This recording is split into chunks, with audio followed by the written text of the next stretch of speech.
হাঙ্গরের রাজাকে ধরছি, তাড়াতাড়ি চুলা ধরাও, আমি বাজার থেকে তেল মশলা নিয়ে আসতাছি। বাপ রে বাপ, জীবনে প্রথম বাঘ হাঙ্গর দেখলাম। এই গ্রান বাইর হইছে, মজা। এই গেরান সুইকে আবার গেরামের মাতব্বর নেতা আইসা বলবো সর্বনাশ। আসেন ভাই আসেন, হালকের ভাইরাল কেক খায়া যান, একবার খাবেন তো সারা জীবন পস্তাবেন। আইসা পড়েন হালকা পচা কেক সেন্টারে।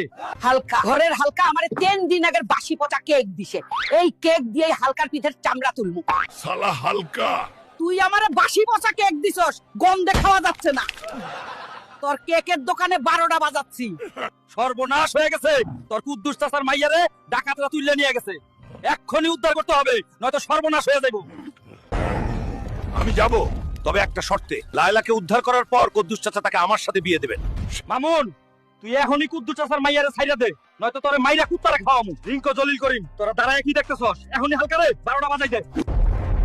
মামুন, তোর সাহস কম না, আমাকে মারতে বলছিস? একটু অপেক্ষা কর, মজা দেখাবো।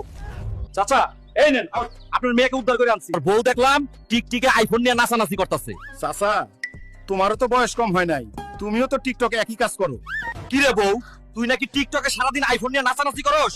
এগুলা বাদ দিয়ে সময় থাকতে কাজে মন দে, নয়তো তোর ফোন এক ঠান্ডা দিয়ে ভাঙিয়ে ফেলবো। বন্ধুরা, আমার হাল্ক স্বামী এখনো বাপারাজ যুগে আটকে আছে।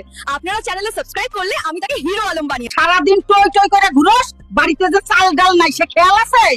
আর তোর হাতে ওইটা কি? ওটা দিয়ে কি ভাত জুটবো? ঢাকা শহরে আইসা কি বিপদে পড়লাম রে, এখন তারের মধ্যে আটকা পড়ে গেছি, ছুটলে পারলে সোজা আমেরিকা চলে যাবো। তুই এখানে বসে বিয়ার খাইতেছস? তোর যে অবস্থা খারে, তোর তো খালি গাঁজা খাওয়ার কথা। এই শালা টিনের ডিব্বা, বেরিয়ে আয়। আমার ট্রাক্টর থেকে পাদের মতো আওয়াজ হচ্ছে, দাদা ঠিক করে দে। বুড়োটা ভাবছে আমি পারবো না, আজ এমন ট্রাক্টর ঠিক করবো ওটারে গোটা জীবন মনে থাকবে আমি কে। টিনের ডিব্বা তো ভালোই মেরামত করেছে, কিন্তু মালটাকে আমি একটা টাকাও দিইনি, পালিয়ে এসছি। আমারে আজ কোমর ভেঙে গেল রে বড়া। এই হালায় খায় কি? এত মোটা কেন? মামা, ঢাকা চণ্ডীপুর যাবো। ধুর মিয়া, আপনি এত মোটা। বাইগান ওই যে হালকো যাচ্ছে, ভাই সরে যান, পিষে দিবে। তুই মোটা বললি? ওই এত কম ঝাল দিছস কেন? ঝাল বেশি করে দে। ইস, আমার পোলাটার শরীর কত সুন্দর সবুজ ছিল, ঝালমুড়ি খাইয়া কি লাল হইয়া গেছে। আমি আগুন পানি কবিরাজ ডাক দিছি, সুস্থ করে ফেলবে। জটিল রোগ, খুবই জটিল রোগ।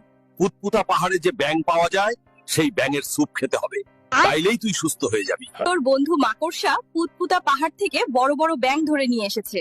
আন্টি, এইগুলা দিয়ে সুন্দর করে হালকাকে স্যুপ রান্না করে দেয়। আমি সুস্থ হয়ে গেছি। পাইছি, এইটা শুটকি কইরা বাজারে বেচতে পারুম, অনেক দাম পাবো। হাঙরের শুটকিও কেউ খায়। এইগুলা কি আনছস? বাজারের কেউ কিনলো না, চাইনিজ কাকুর বাসায় দিয়ে আসি। আবার কি নিয়ে আসলি? কাকু, তোমার জন্য হাঙরের শুটকি আনছি। আমি তোরে কতবার বলছি আমি এইসব খাই না, এই শুটকি